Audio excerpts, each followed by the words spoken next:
Dia de limpeza no município após as cheias dos últimos dias. E você vai ver também. Brasileiro está consumindo mais combustível no país. O empresário da indústria está otimista com o setor. Dia dos Pais chegando e a expectativa é que os filhos não economizem no presente. Lei de diretrizes orçamentárias é aprovada pelo presidente Jair Bolsonaro. Essas e outras notícias você acompanha a partir de agora no Informe Região.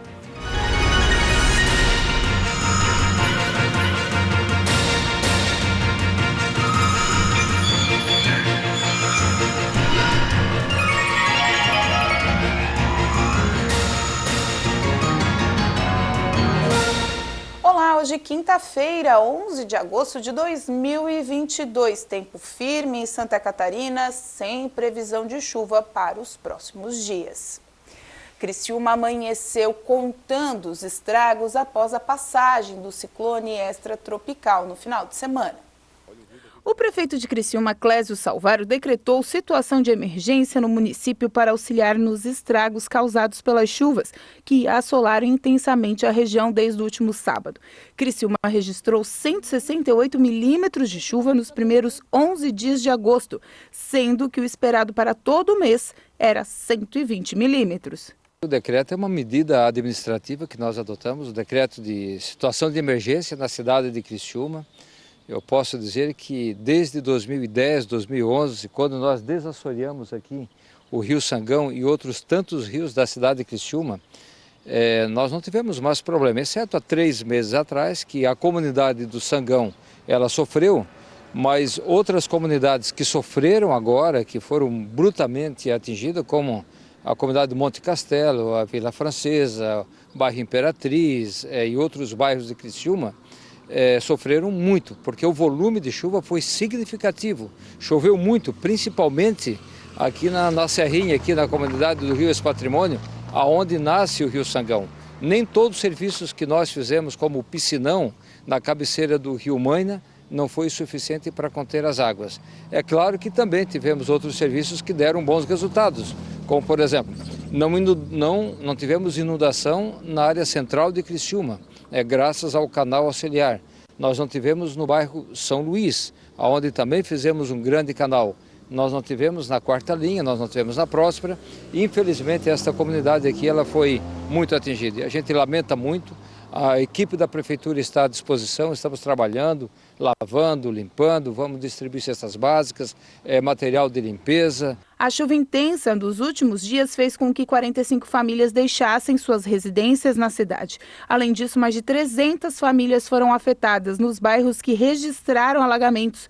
Um dos mais afetados foi o Sangão, onde o rio de mesmo nome não comportou a vazão da água. Mesmo sem chuva, nas últimas 24 horas, a influência do ciclone ainda é sentido nas cheias dos rios. Esse aqui, o do bairro Sangão, no município de Criciúma, que faz limite entre Forquilinha e o município criciumense, foi um dos mais afetados com as chuvas dos últimos dias. A dona Senair, moradora há mais de 30 anos da localidade, vizinha do rio, está desolada. Ela e a família trabalharam o dia todo para saber o que sobrou, os investimentos de uma vida toda. Ela tinha um salão de beleza no local, uma floricultura e muito foi perdido com a força das águas. Nós precisamos de uma vida boa, não assim, jogada na lama, não assim perdendo tudo que a gente constrói, que a gente adquire, que a gente quer. Eu não tenho mais palavras, sabe? Estou bem desanimada disso tudo.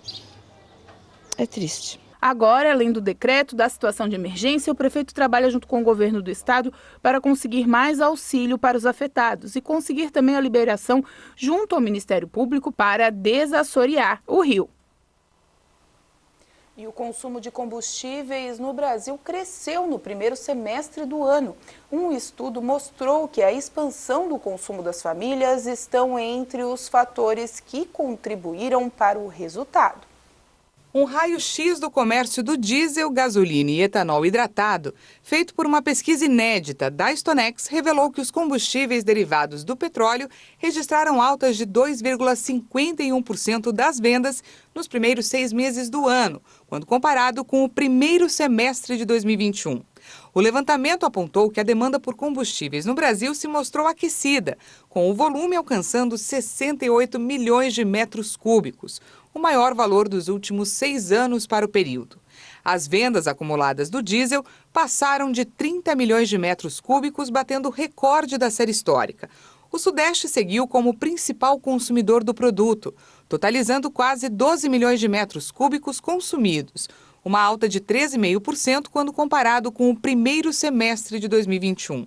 Já as vendas de gasolina no primeiro semestre deste ano totalizaram o volume de 19 milhões de metros cúbicos, o que representa uma alta de 10,8% em relação ao mesmo período do ano anterior.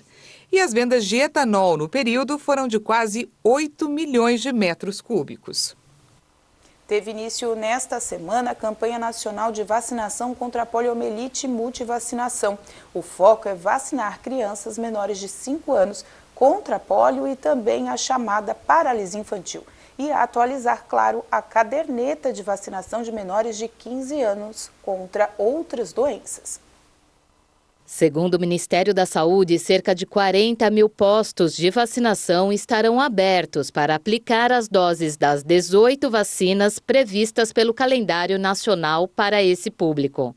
A campanha nacional contra a polio busca alcançar crianças menores de 5 anos que ainda não foram vacinadas com as primeiras doses do imunizante, que é aplicado aos 2, 4 e 6 meses de idade, via injeção intramuscular, ou que ainda não tomaram as doses de reforço. Esse reforço, previsto pelo calendário, é aplicado aos 15 meses e aos 4 anos de idade. São essas vacinas que são aplicadas via oral. A meta do Ministério é alcançar 95% desse público.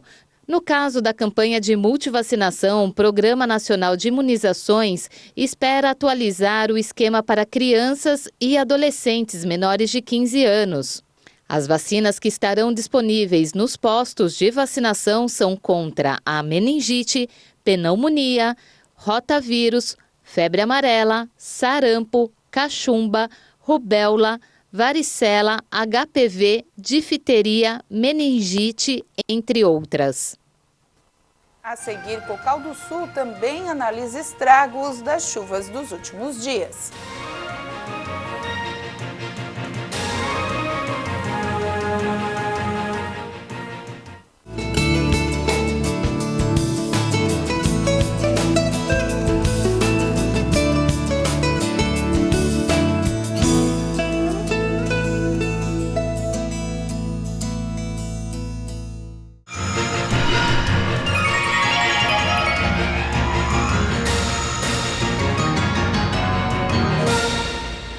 O presidente Jair Bolsonaro sancionou o projeto de lei de diretrizes orçamentárias de 2023.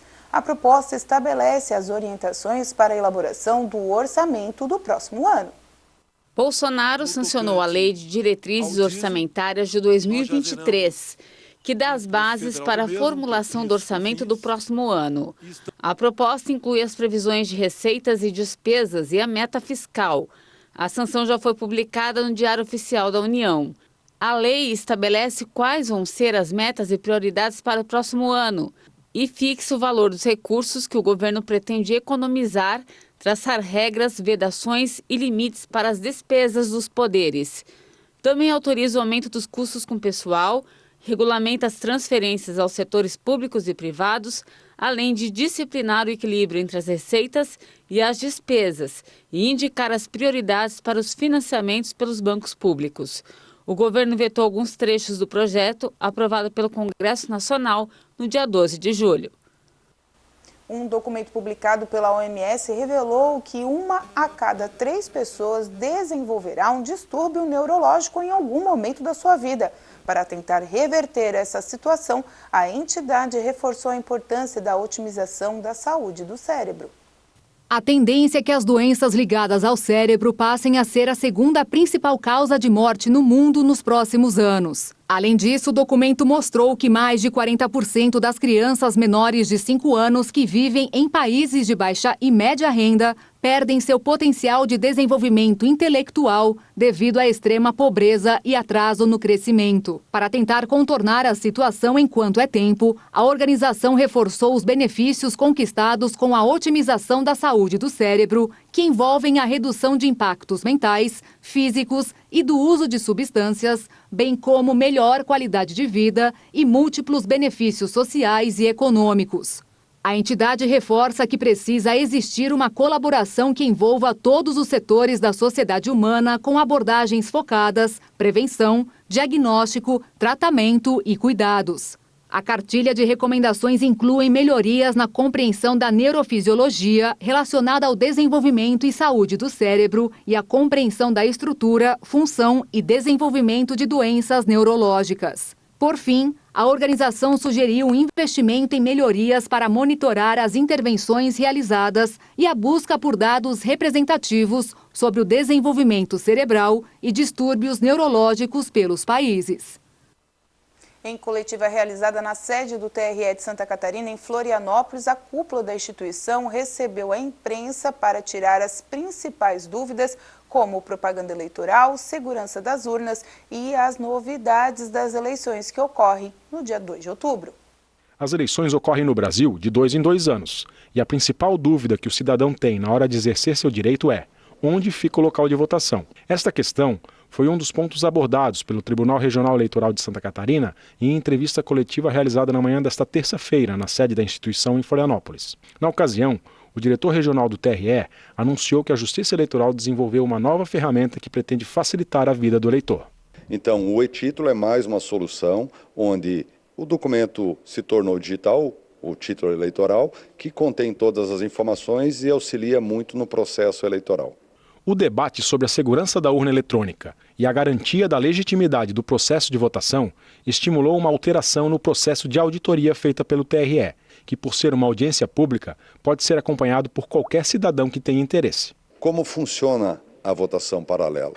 Das 16.200 urnas configuradas para as eleições de 2022 para funcionar no Estado, 27 serão sorteadas e serão recolhidas a Florianópolis. Obviamente que no seu lugar será configurada uma outra para funcionar na eleição. No mesmo instante, cédulas serão preenchidas, cédulas em papel serão preenchidas e no mesmo dia e horário da votação, ou seja, no dia 2 de outubro e no dia 30 de outubro, se houver segundo turno, essas cédulas serão lidas, digitadas na urna eletrônica e também um sistema de acompanhamento para, ao final, se ter a informação que o voto dado na urna é o mesmo que foi computado e totalizado. O foco dessas eleições é a transparência e a segurança.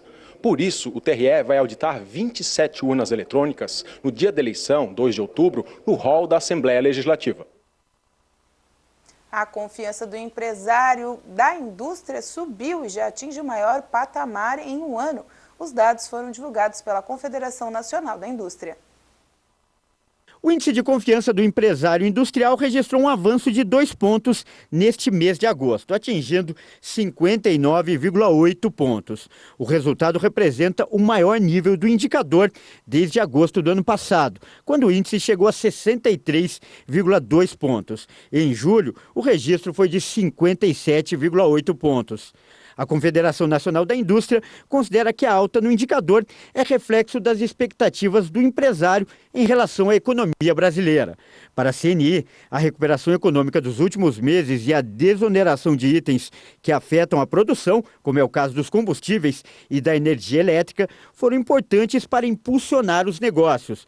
O índice de condições atuais avançou 3,1 pontos e ficou em 54,2 pontos. E o índice de expectativas também subiu, registrando uma alta de 1,5 ponto e foi para 62,6 pontos.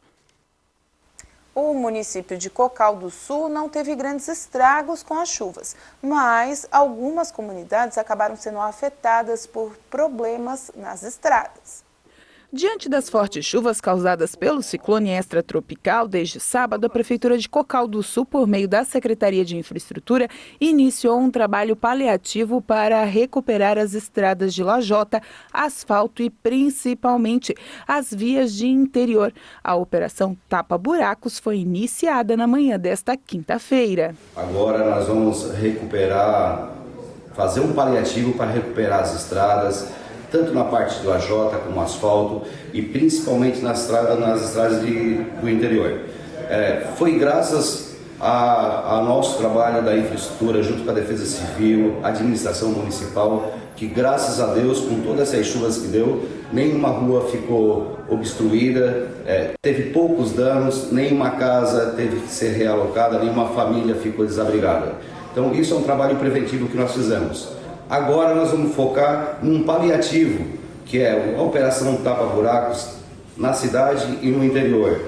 Já previsto que segunda, terça e quarta da semana que vem também se está marcando chuva. Então agora a gente vai ter que correr contra o tempo para fazer uma recuperação nas estradas e dar maior comodidade para a população de Cocal do Sul. Eu agradeço a compreensão de todos, agradeço as pessoas que nos ligaram também, nos agradecendo pelo serviço que fizemos e que evitou que as águas chegassem às suas casas. Então a gente agradece e, com toda certeza, a Secretaria de Obras, a gente está sempre à disposição. O nosso telefone é 3444-6033. O meu particular, que é o que eu atendo, é 996-514188. A gente está sempre à disposição para atender a população de Cocal do Sul. De acordo com a meteorologia, há previsão de chuva marcada para a próxima semana, iniciando na segunda-feira. Segundo o secretário, nenhuma rua foi obstruída devido às chuvas e nenhum dano significativo foi registrado em residências do município.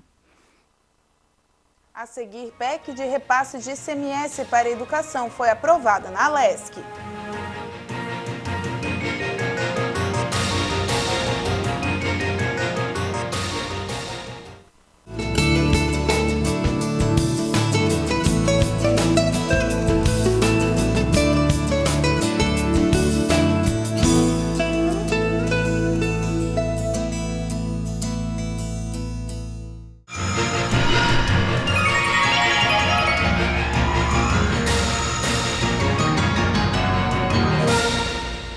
O plenário da Assembleia Legislativa aprovou a proposta de emenda constitucional que altera a forma de repartição dos 25% da receita do ICMS recolhido pelo Estado e que são distribuídos entre os municípios catarinenses para serem aplicados diretamente na área da educação. De autoria do Poder Executivo, a proposta de emenda constitucional aprovada pelo plenário da Assembleia Legislativa altera a forma de repartição dos 25% da receita do ICMS recolhido pelo Estado e que são distribuídos entre os municípios catarinenses para serem aplicados na área da educação. Pela proposta, a porcentagem mínima para divisão conforme a movimentação econômica de cada município vai passar de 75% para 65% do ICMS devido. Os 35% restantes serão repartidos conforme lei estadual, desde que observada a distribuição de no mínimo 10 pontos percentuais com base em indicadores de melhoria de resultados de aprendizagem e aumento de equidade, considerando o nível socioeconômico dos educandos. Esse índice deverá aumentar gradativamente até atingir 15%. O objetivo da PEC é adaptar a Constituição do Estado às alterações feitas na Constituição Federal por meio de emenda promulgada pelo Congresso Nacional em agosto de 2020. A aprovação da PEC pelo Parlamento Estadual foi acertada ainda na manhã desta quarta-feira, durante reunião entre o presidente da Assembleia, deputado Moacir Sopelsa, e representantes de instituições envolvidas na discussão da proposta. A regulamentação depois, de como que vai se implementar, como que vai se fazer, quanto tempo vai se demorar, também foi um acordo que foi feito aqui. Os recursos devem ser a partir de 10%, chegando a 15% se não me falha a memória, 2% ao ano, então em 5 anos, né, vai dar tempo para os municípios se adequar melhor. O plenário aprovou ainda a proposta de emenda à Constituição que isenta do pagamento de IPTU para templos religiosos que funcionam em imóveis alugados em Santa Catarina e o projeto de lei que institui a Rota Turística do Tiro, um circuito que inclui 11 cidades entre Joinville e Florianópolis. E acaba de chegar a informação que o município de Forquilinha também acaba de decretar situação de emergência devido à passagem do ciclone extratropical desde o final de semana. O prefeito Neguinho informou que 51 pessoas ficaram desabrigadas no município e outras desalojadas. O município hoje também passou por várias situações de limpeza. O prefeito acompanhou os trabalhos e agora fez um encaminhamento do decreto. Mais de 100 milhões de brasileiros devem ir às compras no Dia dos Pais. Os lojistas esperam movimentar mais de 20 bilhões de reais. A Confederação Nacional dos Dirigentes Lojistas está otimista com a chegada do Dia dos Pais. A estimativa é que as compras para o segundo domingo de agosto movimentem o comércio brasileiro. E a previsão é de que 63% dos consumidores comprem presente no Dia dos Pais este ano. Isso significa que cerca de 100 milhões de filhos pretendem gastar na data. A estimativa é que os gastos somem mais de 24 bilhões de reais. E apesar dos números expressivos, a pesquisa demonstra que o consumidor está atento ao orçamento. 8 de cada 10 brasileiros, aproximadamente 78%, prometem pesquisar os preços para economizar antes de fechar o negócio. Assim como em 2021, as roupas correspondem à maior parte das intenções de compra para a data, 54%. Em seguida aparecem os perfumes e cosméticos, 37%. E a maioria dos consumidores, 78%, pretende pagar o presente à vista para não acumular dívidas. O varejo comemora um mês positivo em julho e isso já influencia também para esse domingo, do Dia dos Pais. No fechamento do primeiro semestre deste ano, o varejo teve um crescimento de 1,4% para o período. Dados do IBGE apontam que o comércio varejista ficou 1,6% acima do patamar pré-pandemia. E 6 atividades pesquisadas acompanharam o crescimento do setor. Entre elas, as maiores variações foram registradas no segmento de livros, jornais, revistas e papelaria, tecidos, vestuário e calçados e artigos farmacêuticos, médicos, ortopédicos e de perfumaria.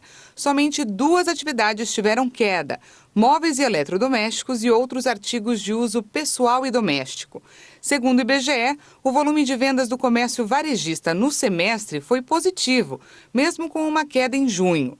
No mês, 2 atividades tiveram maior influência sobre o índice geral do varejo: tecidos, vestuário e calçados e alimentos e bebidas. Mas o desempenho do último mês do semestre não foi suficiente para reverter o ganho do setor no acumulado do ano. E com essa informação a gente encerra o Informe Região desta quinta-feira. Lembrando para você, siga a gente nas redes sociais, @TV Primavera no Instagram e no Facebook e também no nosso canal do YouTube para vídeos e também a nossa programação /TV Primavera Criciúma. A todos vocês uma boa noite, até amanhã.